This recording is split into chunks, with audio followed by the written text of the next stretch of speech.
regardez TV Rogers, Ottawa.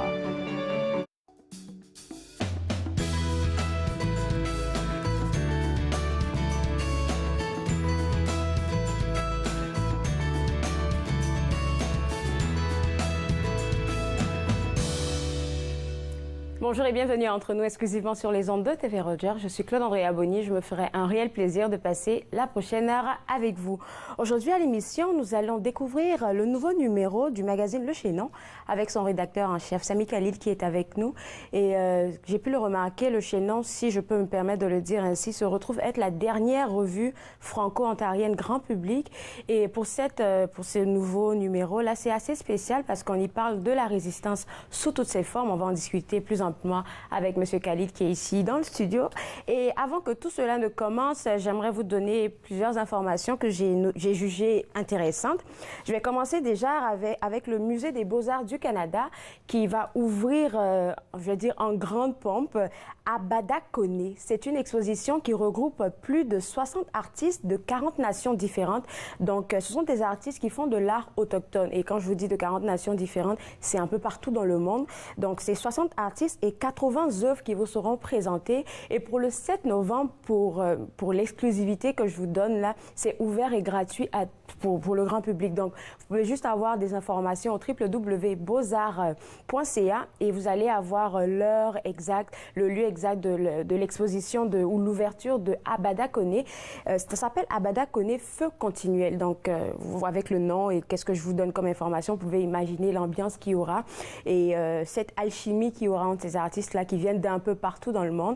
Donc, si vous voulez participer à ça, vous êtes intéressé par l'art en général, pas seulement l'art autochtone, mais plus amplement l'art autochtone, vous pouvez visiter le www.beauxarts.ca pour avoir plus de renseignements et participer ou aller voir la première de Abada Kone. Ensuite de ça, il y a d'autres activités qui s'en viennent au Musée de l'Agriculture. Donc, www.ingenium.canada.org. Vous pouvez visiter le site web pour voir qu'est-ce qui s'en vient là-bas. Je sais qu'ils ont une panoplie d'activités pour l'automne. Je ne pourrais pas toutes vous les donner, malheureusement. Donc, si vous voulez avoir plus d'informations, visitez le www.ingenium.canada.org. Un autre musée dont je veux vous parler, c'est le Musée de l'Histoire du Canada. En fait, dans le Musée de l'Histoire du Canada se trouve le Musée des enfants. Et c'est assez amusant pour tous ceux qui ont encore l'âme enfant en eux. Vous êtes invités à visiter le village de Dani. Si vous ne connaissez pas Dani, c'est un petit ourson assez cute. En fait, cette exposition, dans le fond, c'est pour les enfants de 3 à 6 ans. Mais comme je l'ai mentionné tantôt, si vous avez l'esprit encore enfant, vous êtes invités à aller visiter cette exposition-là avec votre tout petit. Et cette exposition, c'est pas juste dans le but de s'amuser que le Musée de l'Histoire du Canada vous l'offre. C'est en fait de permettre à vos tout petits, donc 3 à 6 ans, dès le bas âge, de connaître et de comprendre ce que c'est que la cohésion sociale et plein de valeurs que cette exposition ou cette activité-là de visite du village de Dani permet aux enfants d'avoir. Une autre information que j'ai à vous donner, vous savez, Halloween s'en vient et c'est pas pour longtemps, là, c'est pour cette semaine. Et donc, on a reçu vendredi dernier, si vous voulez revoir l'émission à ce propos, vous pouvez juste revoir ça sur notre Facebook. On a reçu notre spécialiste de l'étiquette, Julie Blecomo, que vous connaissez peut-être sûrement. Et avec elle, on a découvert les règles de conduite à avoir pour bien fêter l'Halloween. Donc, en 2 parties, on a parlé un peu de comment se tenir ou comment organiser au sein de votre milieu de travail l'Halloween. Vous savez que, dépendamment des personnes qu'on a en société et surtout concernant la culture organisationnelle, il y a peut-être certaines règles à mettre en exergue avant de se lancer dans une célébration de même. Donc, elle a fait un joli article là, que vous pouvez trouver sur le www.étiquettejulie.com pour avoir plus de renseignements sur quelle attitude à avoir au travail. Mais en plus, elle n'a pas oublié la communauté parce que ça se fait en grande pompe dans la communauté avec les plus jeunes qui vont faire du porte-à-porte un peu pour demander, des petites gâteries. Alors, elle a parlé, dans un second article, elle a parlé de comment entraîner ou comment préparer les enfants à aller à cette quête de gâterie-là. Et aussi, il y avait des règles pour les personnes qui recevaient les enfants chez eux. Je trouvais ça super intéressant, surtout par rapport aux règles de sécurité, par rapport aux gâteries qu'on peut ou ne pas donner aux enfants qui viennent nous voir, par rapport à si vous voulez fêter Halloween cette année ou pas, dépendamment de ce que vous traversez, quelles sont les règles que vous devez suivre parce que vous vivez en communauté. Vous ne pouvez pas juste fermer votre porte et puis ne pas répondre à la sonnette là-bas, mais il faut laisser vos voisins, votre communauté savoir que cette année, vous ne fêtez pas Halloween. Et ça se fait sous différentes formes avec des règles que Julie Blake-Comeau a bien voulu partager avec nous le vendredi passé. Donc, pour ces 2 articles-là, si vous voulez avoir accès à ça, c'est gratuit. www.étiquettejulie.com, c'est le site web à visiter. Et j'aimerais vous parler aussi de Nathalie Mayonne, qui est une femme très, très, très dévouée, qui a l'organisme Aidons avec les meubles, qui est un organisme qui se dévoue pour la communauté, qui donne à la communauté. Ils ont besoin de bénévoles, ils ont besoin de meubles, ils ont besoin de votre support. Donc, si vous voulez avoir accès à eux, voir ce qu'ils font et pourquoi pas contribuer, www.hwfottawa.org, c'est le site web à visiter. Après la pause, nous recevons M. Sami Khalid pour le schéma. Vous regardez entre nous, exclusivement sur les ondes de TV Rogers.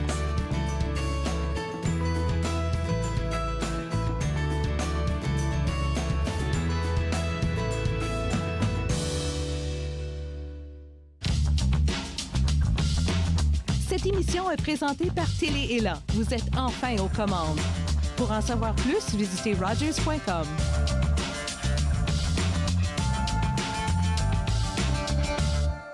Bonjour, je m'appelle Marie Singepaul, je suis bénévole à TV Rogers. J'ai choisi TV Rogers, c'était un test pour moi parce que je voulais voir si j'étais vraiment à l'aise sur ce milieu de médias. Je trouve que le programme est très bien organisé et c'est bien pour des élèves qui veulent déjà se mettre en avant dans le métier qu'ils veulent faire plus tard. Que tu aimes le milieu de la télévision, tout ce qui est reportage, je pense que c'est le bon endroit pour toi.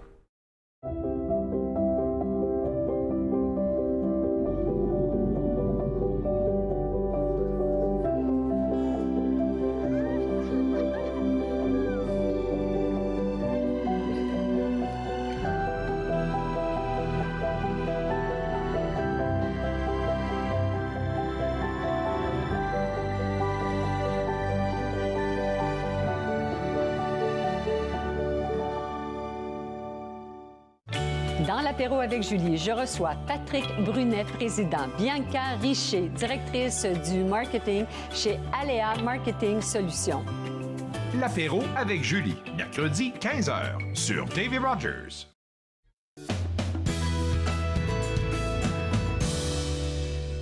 De retour entre nous exclusivement sur les ondes de TV Rogers. Je suis maintenant avec le rédacteur en chef du chaînon, qui est, si je ne me trompe pas, la dernière revue franco-ontarienne grand public. C'est exact. Bonjour, Claude Andrea. Oh my God!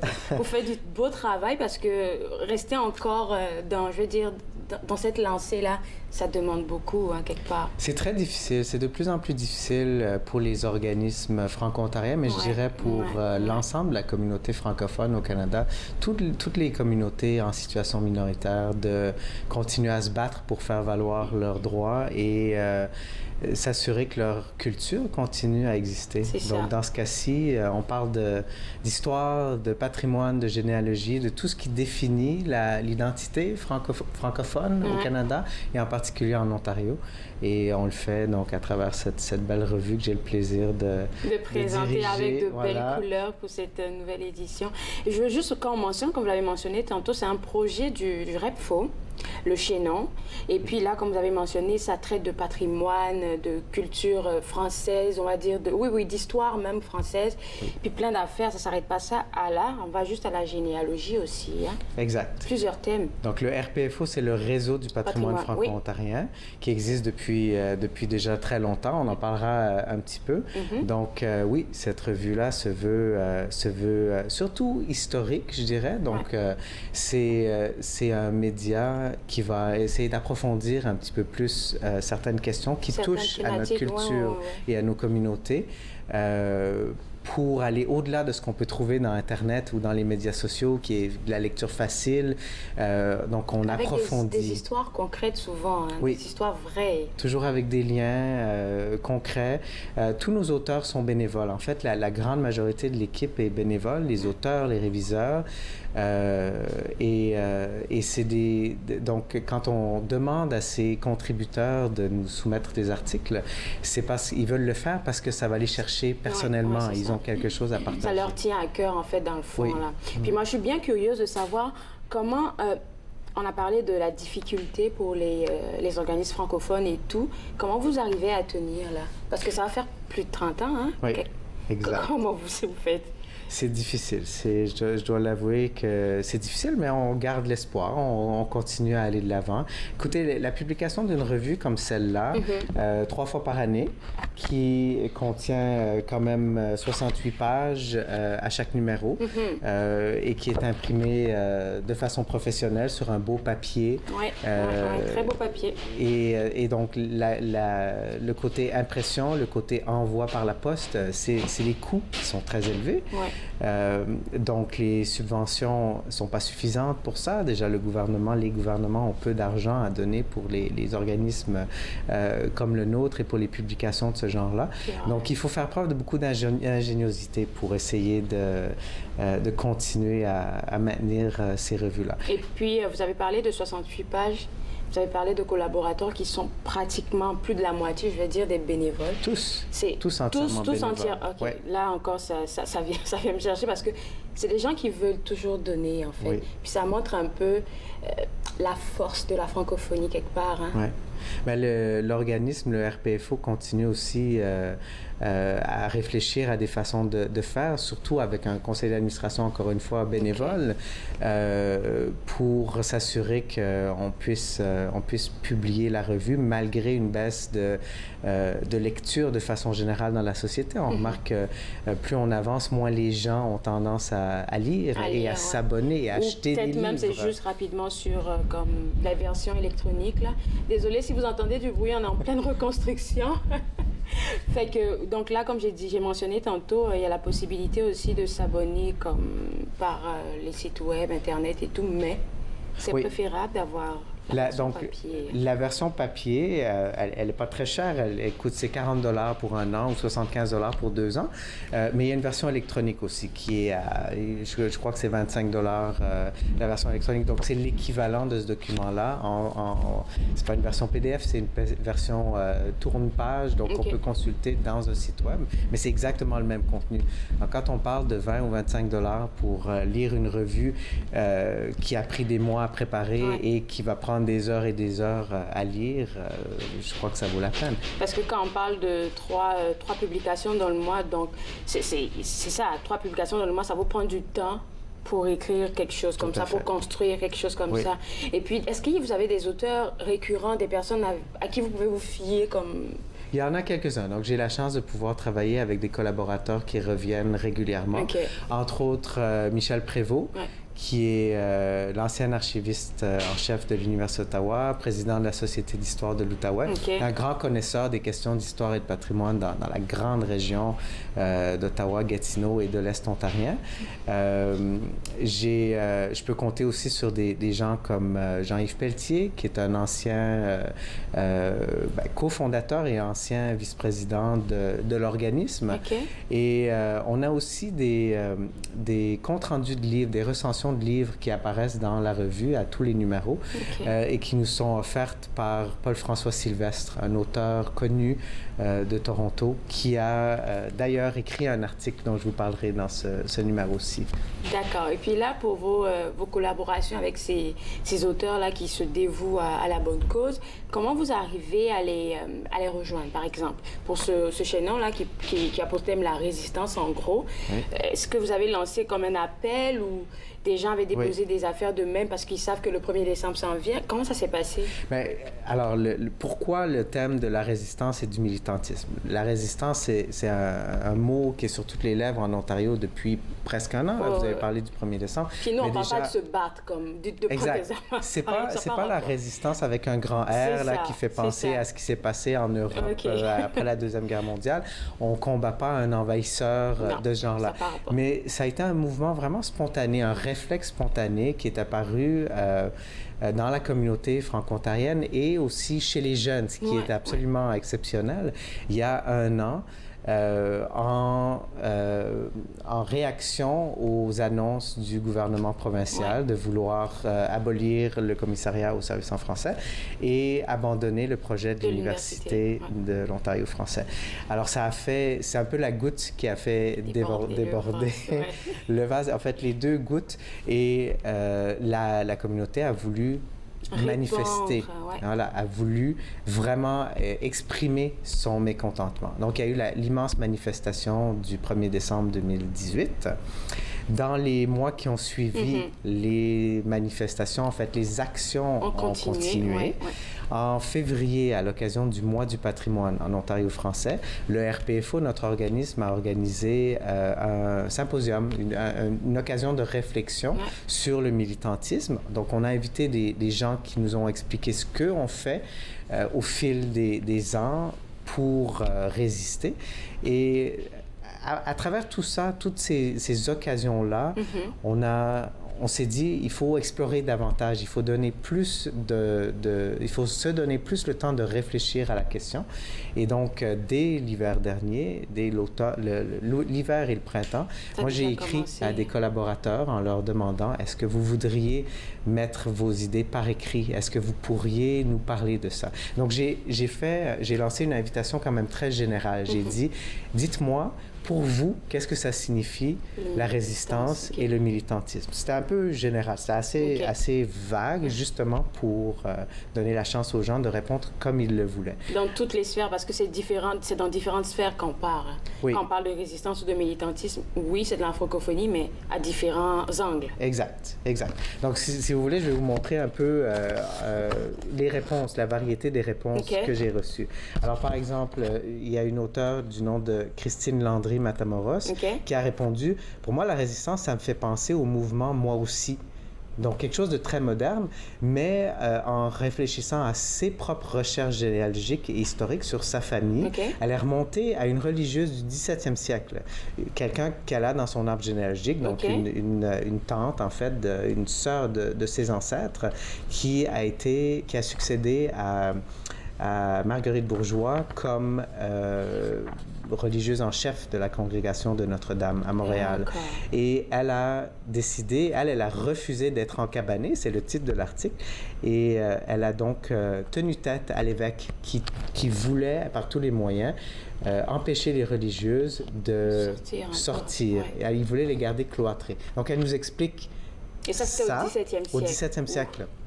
Et elle a résisté aussi, elle a été victime d'agression.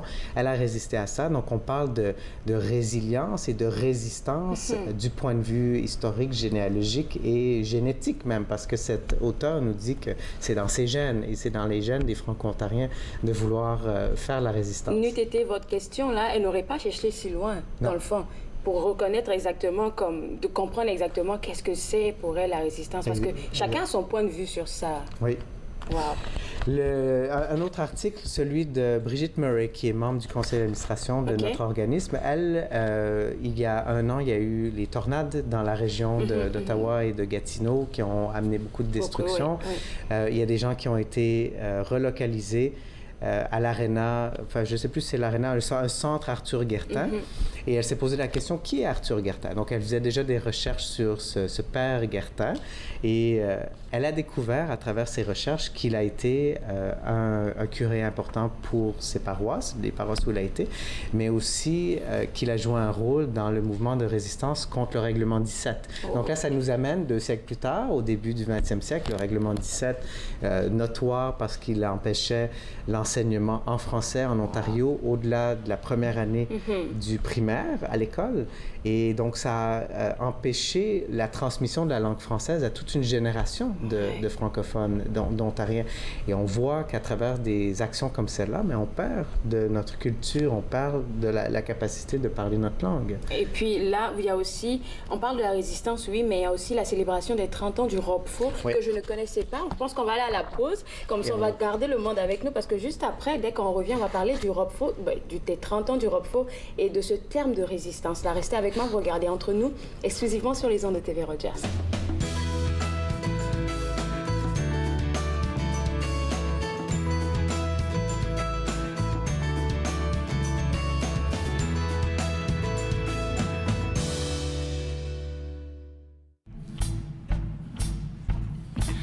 c'est pour l'amour qu'on a trouvé et tous les petits baisers.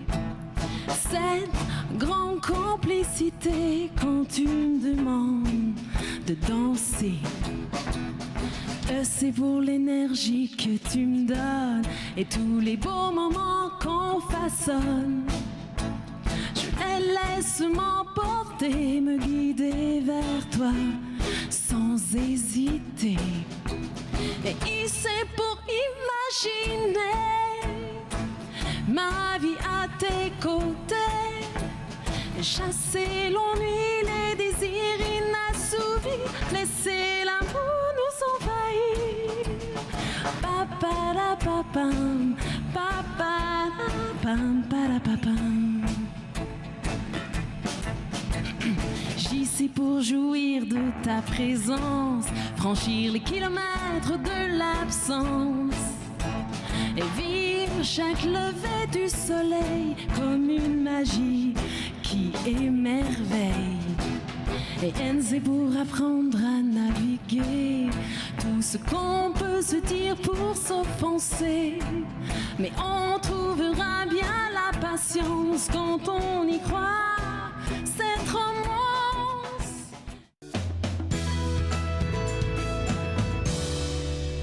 De retour entre nous exclusivement sur les ondes de TV Rogers, le nouveau chaînon, le nouveau numéro du magazine Chaînon avec pour thème la résistance, c'est ce dont on parle maintenant avec le rédacteur en chef Sami Khalid. Et là, on mentionnait un peu les différents articles qui se trouvaient à l'intérieur. Hein? Voilà, oui. Puis on voulait parler du 30e anniversaire du ROPFO. Donc ça s'inscrit dans le thème du militantisme, résistance et militantisme, parce que les organismes franco-ontariens qui arrivent à survivre aussi longtemps et à continuer de faire valoir les droits de la communauté, je dirais pas qu'ils sont rares, mais ils ont la vie dure quand même. Mais le ROPFO, moi, je sais pas qu'est-ce que c'est. Alors, le ROPFO, c'est le regroupement des organismes du patrimoine franco-ontarien. C'était un regroupement d'organismes et de spécialistes du patrimoine, de centres d'archives, de musées, de bibliothèques et de personnes qui ont une spécialité dans le domaine du patrimoine, de l'archéologie, de la restauration, etc., etc. Donc, il y a 30 ans cette année, donc on revient à 1989, l'idée est née de la part de Sœur Huguette Parent et de Jean-Yves Pelletier, entre autres, et aussi Gaétan Gervais, qui est un professeur franco-ontarien, malheureusement décédé l'année dernière, mais qui a beaucoup marqué l'histoire franco-ontarienne. Donc, ces gens-là se sont dit, on a besoin de trouver une façon de se réunir et de discuter de patrimoine. Qu'est-ce qu'il advient de tous nos bâtiments, de nos églises qui font l'histoire. Qui font l'histoire, mais qui sont un peu maltraités avec le temps. Et plus au-delà de ça aussi, qu'est-ce qu'il advient de notre patrimoine vivant, de notre culture, donc. Et le ROPFO a existé pendant plusieurs années, parallèlement avec la Société franco-ontarienne d'histoire et de généalogie, qui a bien sûr des affinités avec le ROPFO, mais qui était plus centré sur les activités des historiens, des généalogistes amateurs, donc ceux qui, comme vous et moi, aiment faire de la recherche et découvrir les origines de notre famille, etc. En 2011, les deux organismes ont fusionné et ont donné naissance au RPFO, au réseau actuel, Réseau du patrimoine franco-ontarien. OK, ça fait une belle histoire. Et puis, il faut mentionner aussi, j'aimerais vraiment qu'on en parle, vous parlez aussi du commissariat au service en français dans la revue. Et je veux qu'on en parle parce que, oui, vous en parlez d'une manière, oui, vous approchez la chose d'une manière. Et je mentionnais tantôt qu'on avait reçu M. Joulin il y a 2 semaines. Puis eux aussi, étaient en train de travailler sur la modernisation de la loi. Parce que... Oui, effectivement, le congrès de l'AFO qui a eu lieu cette fin de semaine à Sudbury a donné lieu à un communiqué hier au sujet de l'avenir de la francophonie en Ontario au niveau de la loi. Pour cette édition de la revue Le Chaînon, j'ai invité Nathalie Desrosiers, qui était députée au provincial, à nous parler de son projet de loi. Elle a déposé en juin, voilà, avant de quitter, elle a déposé un projet de loi sur les services en français et qui traite donc de l'avenir du commissariat aux services en français. Vous savez qu'il y a 1 an, comme on en a parlé, ça a été un peu une nouvelle désastreuse pour les francophones d'apprendre concernant surtout l'indépendance même, et l'indépendance surtout. Alors le gouvernement s'est un peu ravisé depuis, mais on n'a pas l'impression l'impression encore que les services en français à travers la province sont bien défendus. Et Mme Desrosiers explique bien dans son article qu'elle veut mettre l'accent sur l'offre active, sur une notion d'accessibilité à tous les francophones en Ontario, peu importe où ils sont, ce qui est une idée quand même très intéressante. Très ingénieuse, on va le dire, très ingénieuse. Et puis, moi, j'aimerais qu'on mentionne au monde, parce qu'il va nous laisser 1 minute 30, là, que c'est pas juste une revue dans le fond. Hein. C'est comme un outil, je dirais, quelque chose qui peut rester dans notre bibliothèque, parce que c'est des affaires qui nous suivent comme continuellement. Exact, c'est ça. Moi, je vois ça comme, comme vous dites, une bibliothèque. C'est un outil qui se construit, qui est très utile dans les écoles. On voudrait que toutes les écoles francophones en Ontario puissent avoir accès à ce document-là. Comme outil pédagogique, mais ça peut être aussi intéressant dans les foyers, dans les centres communautaires, dans les centres de toutes sortes pour que les francophones se reconnaissent à travers cette revue-là. Donc moi, j'invite toute la communauté à chercher le chaînon, à demander qu'il soit disponible dans les bibliothèques ou à s'abonner, en fait, eux-mêmes, parce que c'est de cette façon-là qu'on affirme vraiment notre identité et qu'on exerce notre volonté de revendiquer. Et donc, c'est un acte de résistance et de militantisme que de lire en français, que de parler en français, que de s'éduquer, de se divertir en français. Et ça peut se faire à travers, pas uniquement ça, mais à travers des revues comme celle-là, à travers les services qu'offrent nos organismes. Merci beaucoup pour ce beau travail-là. Et puis moi, je vais inviter tout le monde à vous abonner au www.mesracines.ca. Ou même, j'ai découvert ça ce matin, ils ont un Facebook. Donc, le Facebook, c'est le réseau du patrimoine franco-ontarien. Vous allez avoir toutes les activités, toutes les actualités qu'ils ont chez eux là-bas. Et puis, encore une fois, abonnez-vous au chaînon. On prend une toute petite pause et juste après, on va revoir une entrevue avec les éditions David. Vous regardez Entre nous exclusivement sur les ondes de TV Rogers.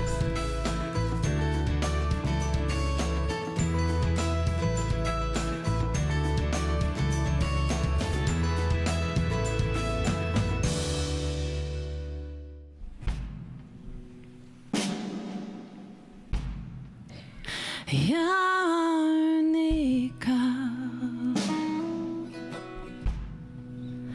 un grand couloir devant ces mots et entre nos bras. Je suis tout à l'envers. Mon cœur se serre devant ces mots que le temps voudrait taire. Il y a 35 000 mots dans le dictionnaire pour t'exprimer. 35 000 fois que j'ai essayé de te parler. Il n'y a aucune raison.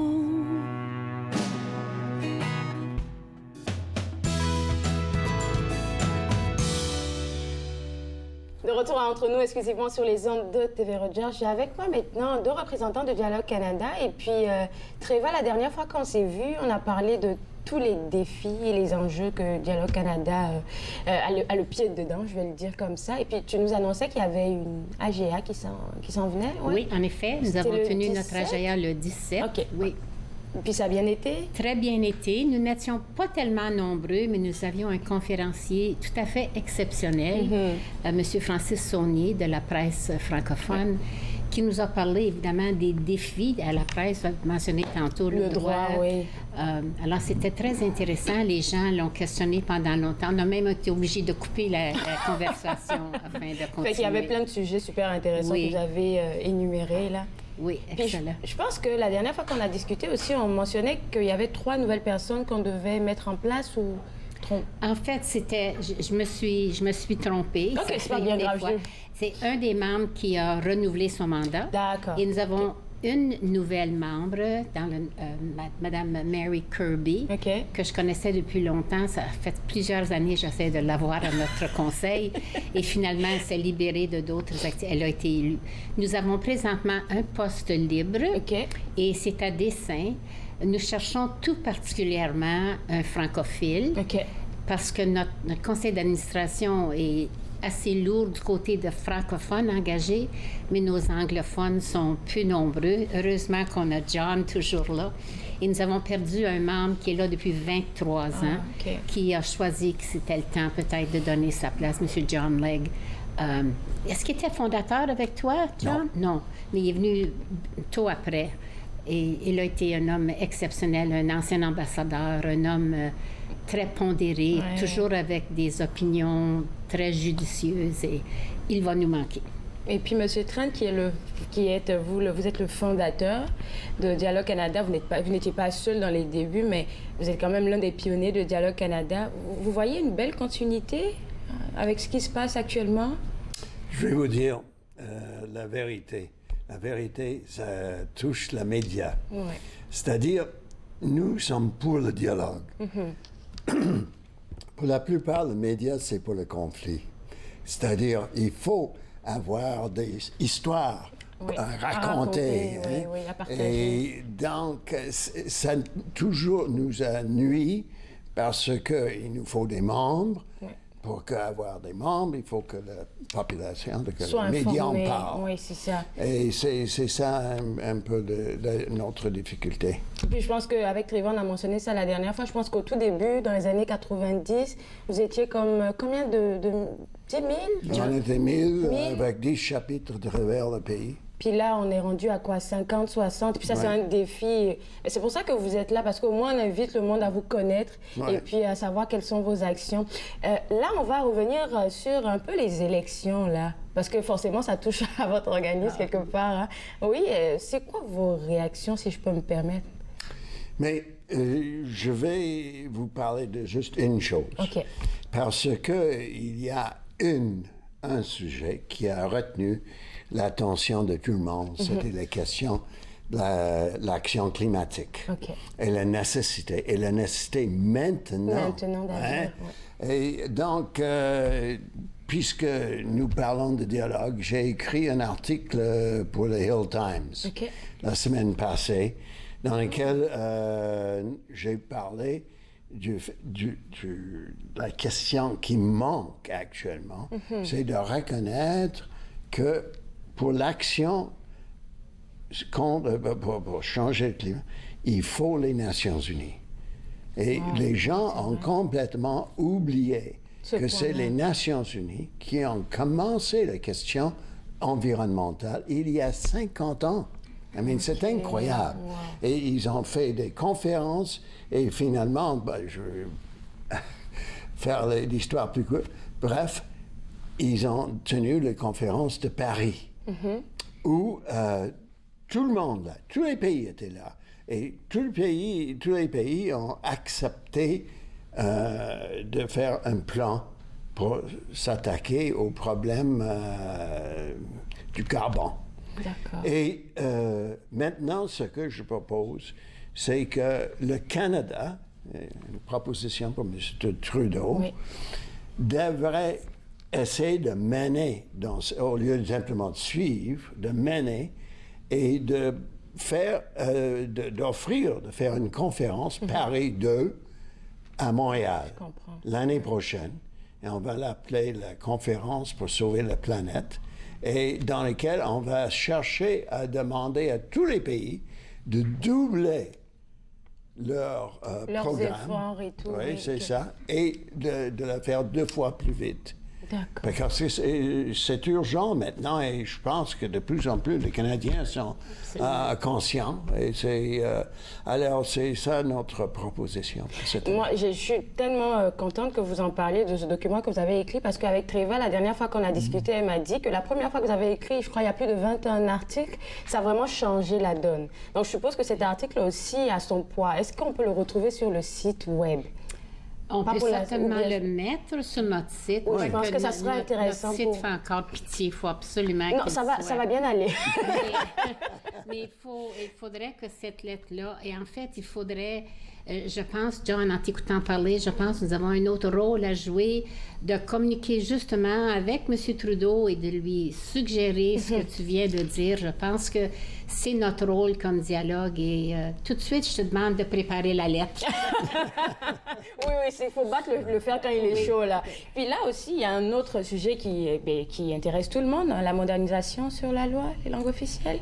Bien Ça oui, aussi... et je pense avec les élections, je sais que beaucoup de gens auraient préféré un gouvernement majoritaire.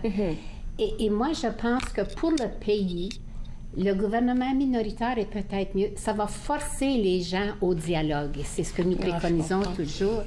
Et évidemment, la modernisation de la loi, c'est actuel, c'est urgent, c'est important. C'est dans l'engrenage, mais avec des différentes personnes autour de la table, peut-être que ça va aller plus vite. Puis moi, je pense que oui, je suis d'accord avec vous. Ça va peut-être aller plus vite dans le sens où la majeure partie des débats, là, c'était quelque chose qui était mentionné par tous les chefs des partis. Oui. Donc, je pense qu'ils sont dans la même lancée quelque Je ne part. sais pas si tous les chefs l'ont mentionné, mais la majorité l'ont mentionné.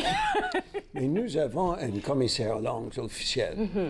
Mais ses pouvoirs sont minces. Limités. Hein, ils sont limités.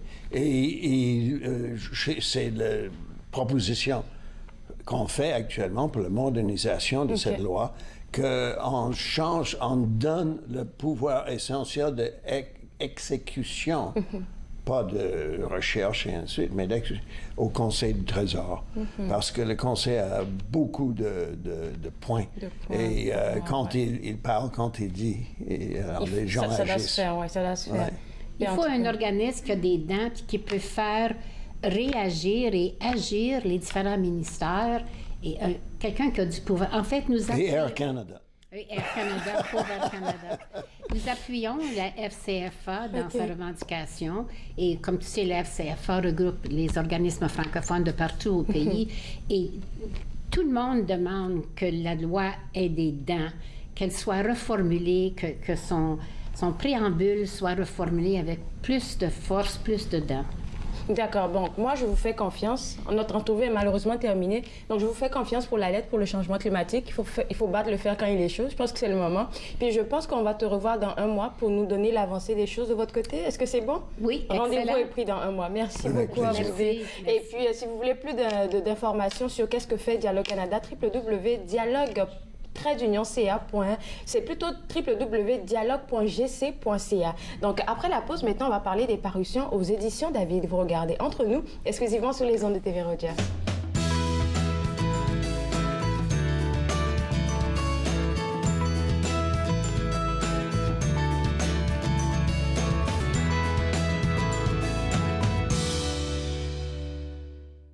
Sacha assombrir les beaux yeux de l'horizon. Oh.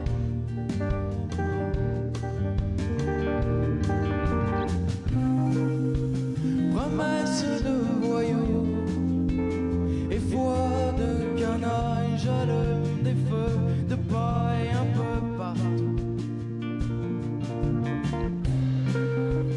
Promesse de voyous et foi de canaille, j'allume des feux de paille un peu partout.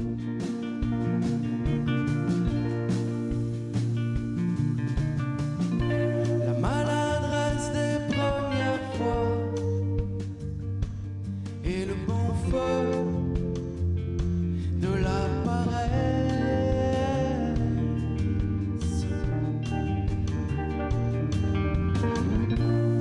Quand le poignard de l'ivresse perd le fil sur des rochers trop durs.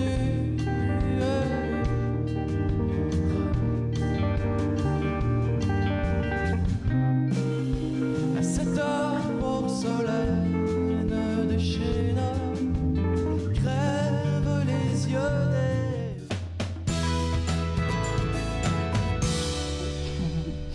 retour entre nous exclusivement sur les ondes de TV Rogers. On parle maintenant des parutions aux éditions David avec Véronique et Marc qui sont comme nos amis maintenant. Mais vous venez avec de bonnes nouvelles, hein? Oui. Oui, Je vous avais envoyé de bonnes ondes dans le fond. Hein? Oui, c'est ça. Merci beaucoup. La semaine dernière, c'était la remise des prix du livre d'Ottawa et on a eu 2 lauréats. Bravo. Donc on est très contents. André Christensen pour son très beau roman L'île aux abeilles noires. Donc, elle a gagné dans la catégorie création littéraire. Et Yvon Mallette dans la catégorie non-fiction. Le fondateur des éditions David, voilà, pour son livre Entre les risques et le rêve. C'est quoi leurs émotions quand ils ont été comme lauréats? Qu'est-ce qui s'est passé? Surtout M. Mallette. Je pense que lui était extrêmement heureux parce que comme éditeur, disons, il n'a jamais été souvent en première ligne. Voilà. Ouais. Et d'autre part, c'est un grand amoureux de l'œuvre d'André Christensen. Oui. D'ailleurs, dans son livre Entre les risques et le rêve, il y a tout un chapitre sur l'œuvre d'André. Donc, que tous les deux soient réunis sur la scène pour recevoir le prix du livre d'Ottawa, c'était vraiment formidable. Puis, pour Yvon Mallette, c'est une façon de récompenser quand même toute sa carrière. Oui, le travail. Exactement, tout le travail. Tout le travail qu'il a fait pour promouvoir le livre et la littérature dans la région de la capitale nationale. Alors vraiment, c'était une merveilleuse reconnaissance. Et pour André Christensen, j'oublie un peu. C'était la 4e fois qu'elle remportait le prix du livre d'Ottawa. Elle l'avait gagné il y a 2 ans pour Épine d'encre. Épine d'encre. Donc c'est voilà. Donc c'est un roman magnifique. Vous êtes habitué des gagnants là chez vous. Ah oui, c'est ça. À Ottawa, on a souvent des prix, mais c'est ouvert aussi aux autres. On partage. Ok, d'accord, parfait. Mais justement, TFO disait que André Christensen, en entrevue, c'est l'auteur qui a reçu le plus de reconnaissance. L'auteur franco-ontarienne qui a reçu le plus de reconnaissance. C'est une grande auteure. Puis pour rappeler au monde ces 2 œuvres-là, moi j'ai un peu oublié l'histoire de l'île aux abeilles. Les abeilles noires, donc ça se passe sur une île qui est au nord-ouest de l'Écosse. Des familles s'en vont, quelque chose. Il y a 3 familles qui arrivent, c'est pendant la guerre. Il y a une famille française, juive, il y a une famille grecque et une famille danoise. 3 jeunes couples en fait, et il va y avoir des enfants qui vont un peu s'hybrider, parce qu'il y a toute une référence aux abeilles, bien sûr. Puis c'est une île improbable qui a été peuplée par des abeilles noires. Et donc, c'est très envoûtant comme roman, mais très beau aussi. Très poétique aussi. Très poétique, et ces enfants vont avoir des destins absolument incroyables. Toujours liés aux arts, à la nature. Alors, c'est ça. Puis maintenant, celui de Monsieur Entre le risque et le rêve, de celui de Monsieur Mallet, là, je pense que il parle de toute sa création, sa lancée, des débuts des éditions. Il y a 2 parties. Il y a une partie d'abord qui concerne sa vie, donc il y a une série de chapitres qui structure un peu les différents lieux qu'il a habités. Et ensuite, la création des éditions David à travers un certain nombre de livres qui ont été des livres marquants de l'histoire de la maison. Vous êtes vraiment très heureux. Franchement, je suis contente pour vous. Hein? Surtout pour M. Mallet. Vous lui direz félicitations pour moi. Peut-être qu'il nous regarde à ce moment-là. Donc, on lui fait un gros allô et puis gros félicitations à vous, M. Mallet. Puis là, maintenant, on va parler du lancement du roman de Didier Périès, Ministère à Natagamu. Oui, parce que là, on reçoit des prix, mais en même temps, on continue de faire des livres. Oui, forcément. Pour en gagner le... Donc ça, c'est un livre pour ados, de la collection 14-18. Didier Périès, c'est un professeur de français qui a écrit, donc c'est une série qui s'appelle Mystère à Natagamu. Natagamu est une ville un peu, là encore, imaginaire, qui est située dans le nord-ouest. À Chibougamau. Donc on est dans une terre autochtone. Et donc il y a 2 jeunes femmes qui s'appellent Erika et Olivia, qui ont quitté la réserve pour aller étudier à Montréal, qui sont revenues dans la région. L'une est vétérinaire et l'autre est médecin. Parce qu'elles veulent redonner à leur communauté, exactement. Mais il y a plein d'aventures, il y a des criminels, il y a des gens qui font des sales choses dans la région, soit pour s'approprier des terrains, profiter de gisements miniers, par exemple. Donc il y a chaque fois, dans chacun des épisodes, parce que c'est le 3e épisode, il y a comme ça quelque chose qui se passe, qui les met en danger. C'est le 3e épisode des c'est le 3e, voilà. Et donc voilà, donc je ne vais pas raconter toute l'histoire, mais c'est encore Erika et Olivia, puis leurs 2 copains, qui vont traquer en fait des gens qui veulent déstabiliser la réserve parce qu'il y a une élection et puis le chef de bande est un peu mis en cause. Alors il y a toutes sortes de péripéties mais ça se termine quand même Ça s'amène bien. Donc. OK. Est-ce que ce sera le dernier? Parce que les deux autres... de la trilogie, c'est le dernier de la c'est trilogie. ça. Les deux autres sont déjà chez vous, qu'on peut les avoir. Dans la collection 14-18. Et on va lancer justement ce roman le mardi 29 octobre. Mardi prochain? Oui, mardi prochain. C'est à 17h à la librairie Bouquinard. C'est à Elmer. La librairie Bouquinard, c'est comme une librairie et une boutique. Librairie-galerie. Librairie C'est vraiment très, très beau. C'est sur la rue principale, en plein Elmer. Et donc, c'est là aussi qu'habite Didier Périès. Donc, on est accueillis par la galerie. D'accord. Et puis ça sera le 29 octobre à quelle heure? 17h jusqu'à 19h. Et donc, il va y avoir quelques présentations, des lectures de textes, séances de dédicaces aussi, et rencontres avec l'auteur. Donc, pour tous ceux et toutes celles qui souhaitent découvrir le troisième tome de la trilogie. Des mystères de Natagamo. Donc, le mystère de Natagamo sur la voie du sang. Et les deux autres, c'était intitulé Le secret du borgne. Et puis Opération Clandestino, qui était le premier. Qui racontait un peu Opération Clandestino. Je pense que ça racontait le départ des filles. Voilà, c'est des filles qui retournaient chez elles à Natagamo. Ouais, c'est vraiment des belles histoires. Puis il y a beaucoup d'aventures. Donc ça peut intéresser vraiment tous les ados, garçons, filles. D'accord. Alors on a un autre roman qu'on va présenter, mais je pense qu'on va faire ça après la pause. D'accord. Alors restez avec moi parce qu'après la pause, on va découvrir le deuxième roman qui va nous présenter aux éditions David. Et aussi, on va vous inviter à un salon afro... c'est ça? Afro-canadien. Afro-canadien, c'est ça. Restez avec moi, regardez Entre nous exclusivement sur les ondes de TV Rogers.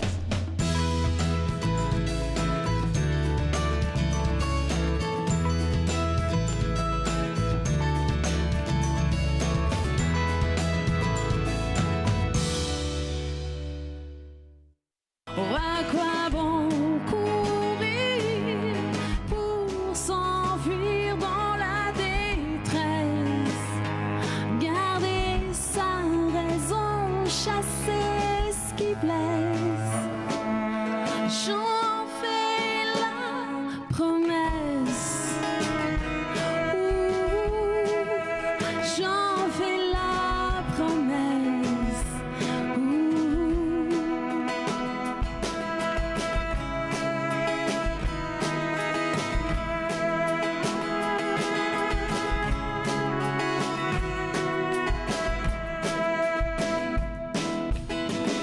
La vérité n'est jamais où l'on pense. Quand on se rapproche, elle nous devance. Avec tous ces mensonges et tout ce qu'on nous fait croire, oh, c'est à peine si on se reconnaît dans le miroir. Oh, à quoi bon courir pour s'enfuir dans la détresse? Garder sa raison, chasser ce qui blesse. J'en fais la promesse.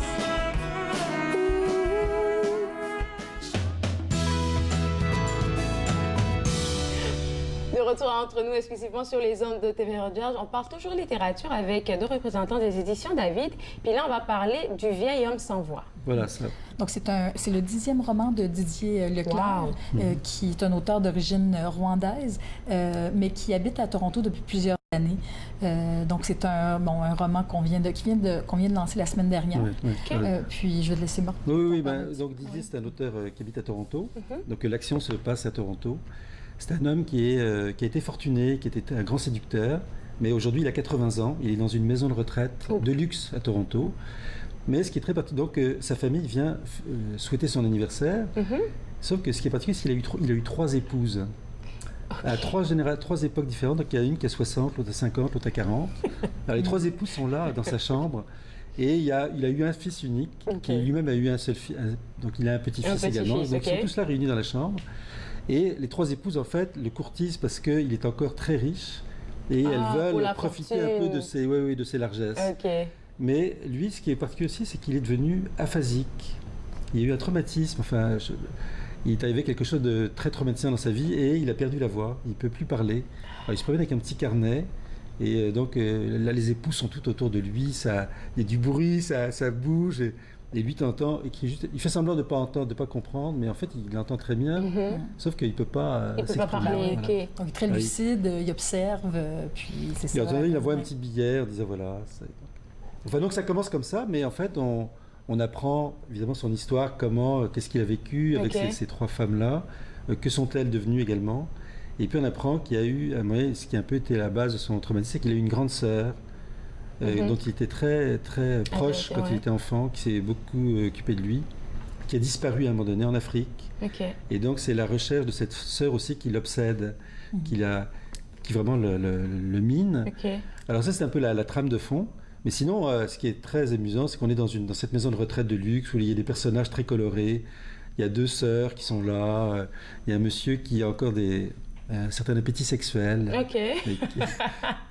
Qui rôde un peu dans la maison. Mais encore, on voit aussi dans les livres de Didier Leclerc, ces personnages sont très colorés, très profondément humains aussi, puis c'est rigolo également. Triste, un mélange de tristesse et d'humour aussi. Il écrit toujours dans ce sens-là? En fait, son premier roman, c'était Toronto, je t'aime, qui était primé, qui est le prix Trillium. Ensuite, Ce pays qui est le mien. Donc au début, c'était vraiment son expérience comme immigrant. Donc c'était plutôt dans l'autofiction, si on veut. Puis il a un peu évolué, donc évidemment son œuvre romanesque alors là il s'est vraiment attaché à ce personnage, mais c'est vraiment quelqu'un qui écrit très bien, qui sait très bien raconter. Alors c'est très amusant, c'est à la fois amusant mais philosophique également, parce que c'est une réflexion sur la vieillesse. Quand on a 80 ans, on a beau avoir une vie qui était très remplie, qu'est-ce qui reste? Oui, puis ça montre aussi, quand les gens vieillissent, il y a des gens qui sont isolés, oubliés aussi, et manipulés également. Oui, donc c'est vraiment, quelque part, la réalité qui est un peu retranscrite dans le roman. Puis lui aussi, est-ce que c'est déjà lancé ou... Non, c'est pas lancé, mais Didier Leclerc va être au Salon du livre afro-canadien qui commence vendredi et samedi. C'est passé vite, je pense qu'il y a un mois qu'on en parlait pour octobre. Et puis, son livre, quand même, pour répondre, le livre est quand même en librairie depuis cette semaine. On peut se le procurer, mais effectivement, Didier va être un des auteurs qui va être là en fin de semaine. Je ne sais pas, il me reste combien de minutes là, juste pour figurer, parce que... Et puis là, maintenant, on va parler du Salon du livre afro-canadien. C'est quoi comme salon? J'en ai entendu parler, là, mais... donc c'est la 2e édition du Salon du livre afro-canadien qui commence justement ce vendredi. C'est au Centre Richelieu-Vanier, à Vanier. Et donc, c'est une occasion de rencontrer des auteurs d'origine africaine de différents pays. Qui viennent un peu partout, je pense, au Canada. Et puis, c'est afro-canadien au sens large, parce que ça peut être des auteurs africains, aussi des auteurs antillais, par exemple. Oui, haïtiens également, oui. Et donc, Didier Leclerc va être là, il va participer à des activités et être en séance de dédicace. Mais on a aussi un autre auteur, Gabriel Leçon, qui a écrit un très beau livre, c'est Hubert le reste avec, qu'on avait publié aux éditions David. Et Gabriel est président d'honneur du Salon du livre afro-canadien. On va aussi publier, c'est un petit scoop, mais on va aussi publier un prochain livre de Gabriel. En janvier prochain. En janvier prochain, fait qu'il travaille déjà dessus. C'est quoi la particularité de ce salon, vous pensez? Il y a une série, c'est un peu comme les autres salons. Il y a des tables rondes, activités, séances de dédicaces, mais il y a aussi des ateliers de langue de Swahili. Et puis j'ai vu Swahili, créole. Ça va des ateliers un peu spéciaux. L'objectif, c'est de mettre en valeur les auteurs d'origine africaine ou antillaise.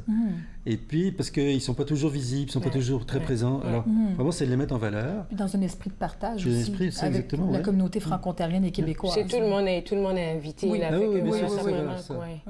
Mais les auteurs qui sont présents sont des auteurs de cette famille afro-canadienne. Et j'aime bien que vous fassiez partie de ce projet-là parce que c'est un gros soutien pour eux. On est très contents de collaborer aux éditions David avec le Salon. Il y a aussi l'AOF, l'Association des auteurs d'Ontario français, qui va y être, et le RFC, le regroupement des éditeurs franco-canadiens. L'Association des auteurs organise une table ronde au sujet de l'oralité à l'écriture. Et le RFC organise un entretien sur les processus d'édition. Au moins, ça nous permet de connaître c'est quoi votre métier, c'est quoi... Oui, c'est ça. Il y aura des auteurs, il y a aussi une éditrice, Angèle Basselet Ouedrago, qui va être là. Plusieurs auteurs, je pense une trentaine. D'auteurs, ça, voilà. De l'Ontario, mais aussi du Québec. Donc Blaise Nandala. Blaise Nandala, qui est aussi bien connu, évidemment. Puis ça va commencer à quelle heure? Alors, je crois que c'est 9h à 17h, vendredi. Où là, il y a sûrement des activités plus pour les jeunes aussi dans la journée. C'est de 10h à 19h. 10h à 19h, le samedi. Puis, le vendredi et le samedi, 10h à 19h. Je crois, c'est pas l'information que j'ai, mais c'est pas grave. Non, je regarde sur la On peut vérifier. Il y a tellement d'activités, tu comprends là. Et puis là, on a parlé, j'oublie le nom, j'arrive pas à dire le nom correctement. Il nous reste 1 minute 30, mais il y a le prochain lancement qui s'en vient pour le 27 octobre. Voilà, donc ça, on en a parlé la dernière fois. Oui, le titre c'est Anoukchette. C'est ça, Anoukchette. Une fillette au pays des Khmers rouges. C'est un roman très bouleversant. Oui, bouleversant. C'est l'histoire d'une petite fille qui avait 5 ans quand les Khmers rouges ont occupé le Cambodge en 1975, qui a vécu donc les 4 ans que les Khmers ont occupé le territoire. Et c'était c'était affreux. Hein. Il y a eu énormément de morts. Finalement, elle a réussi à aboutir dans un camp de réfugiés. Et en 81, elle arrivait au Canada. Elle était encore très jeune, elle avait 11 ou 12 ans.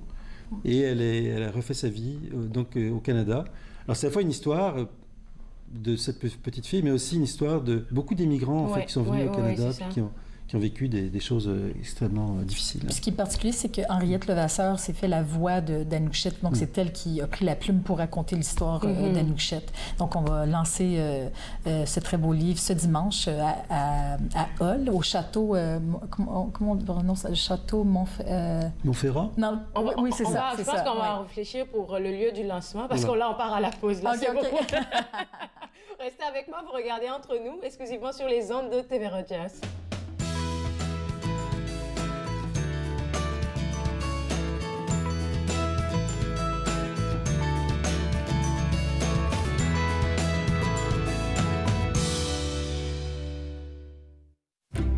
Je suis membre pour aider les autres. Parce que ça fait partie de mes valeurs. Pour donner l'exemple à mes enfants. Je suis membre pour servir ma communauté. Pour changer la vie de quelqu'un. Pour reconnaître les sacrifices faits pour nous. Je suis membre pour ma mère. Mon grand-père. Mon voisin. Pour ceux et celles qui ont servi. Et qui servent toujours. Je suis membre. Je suis membre. Je suis membre de la Légion. Cette semaine, à notre entente, Chantal Laberge nous parle des activités extrascolaires et l'impact que ça peut avoir sur les enfants. Éline Duchesne nous parle de l'importance d'avoir peur en lien avec l'Halloween. Nathan parle, mercredi 20h, sur TV Rogers.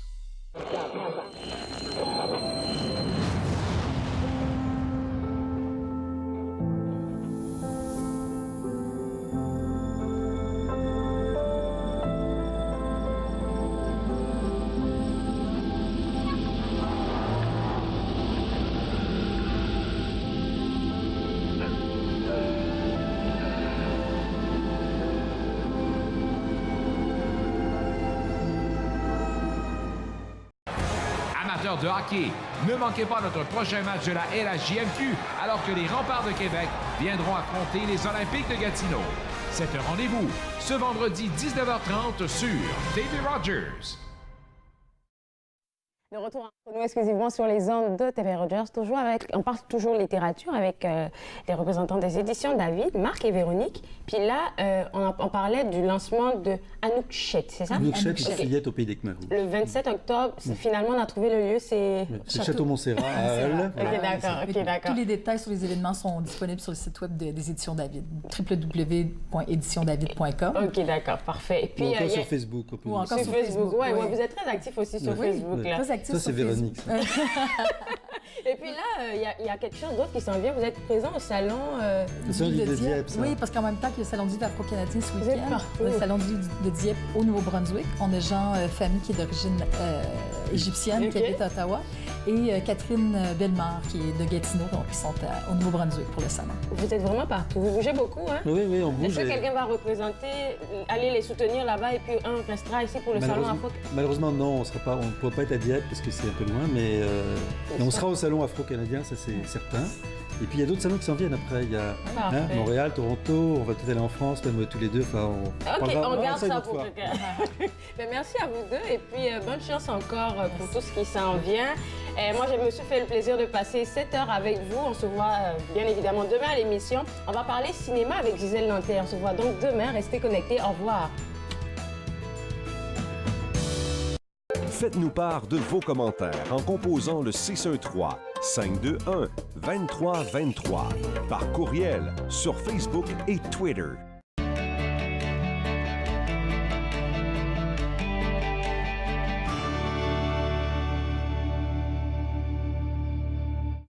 Donc, je m'appelle Mélanie Bégin et puis je fais un focus à TV Rogers. Mes tâches principales seraient régie de plateau, assistante à la réalisation et caméraman, ainsi que graphique. Donc, je trouve que tout le monde devrait passer à Rogers, tant qu'à être invité ou bénévole, au moins d'essayer une fois parce que, en fait, tu apprends tellement de choses et des choses que tu ne croirais pas apprendre.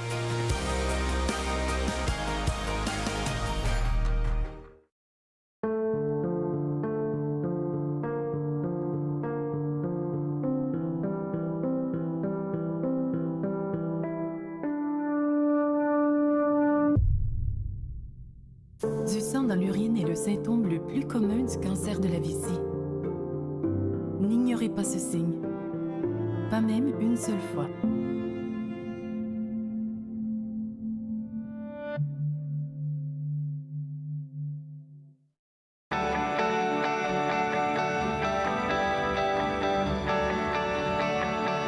Vous regardez TV Rogers, Ottawa.